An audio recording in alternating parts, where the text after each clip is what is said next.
Sawa, Godfrey Mchungu, mwanafalsafa, mchambuzi wa kimataifa. Nataka tuzungumze kidogo. Nimekaa hapa nimeona kwamba kila mtu amekuwa akichambua sasa hivi. Kila mtu ni mchambuzi. Na sio jambo baya watu kutoa maoni yake. Na watu kutoa maoni yao kuna habari ambazo kimsingi zimekuwa zikiendelea Mashariki ya Kati.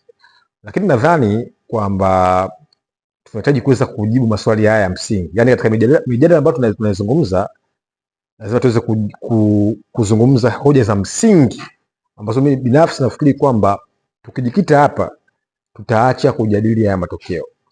Hoja ya kwanza, lazima tuweze kufahamu kwa nini taifa la Israeli lilianzishwa mwaka 1947, mwaka 1948 na kile kinachoitwa Zionism Movement na mwaka 1917. Kwa nini kilianzishwa?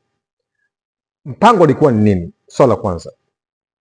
Swala la pili, lazima tuweze kutambua mapinduzi matukufu ya Kiislamu ya mwaka 1979 yaliongozwa na Ayatollah Ruhollah Khomeini yalikuwa na maanisha nini?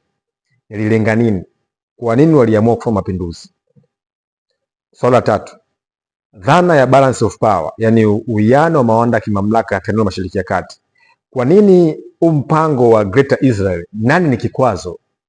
Na hizi hatua ambazo wanazichukua Israeli zinamaanisha nini?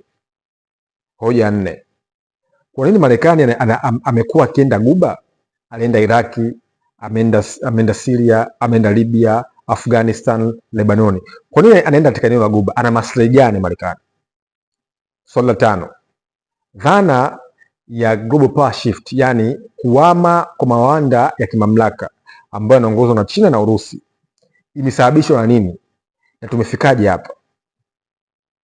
Swali la sita, mkakati wa Zionism Movement ambao unaongozwa na AIPAC, Christian Zionism Movement, Christian for United States for Israel na Israel Lobby, ametufundisha Profesa Dino Mishama, inamaanisha nini? Kwa nini wamekuwa wakisupport Israel? Nafikiri tukijibu maswali haya tutakuwa na msingi mzuri wa hoja wa kuchambua, wa kutathmini kwa nini tumefika hapa kati ya Irani dhidi ya Marekani.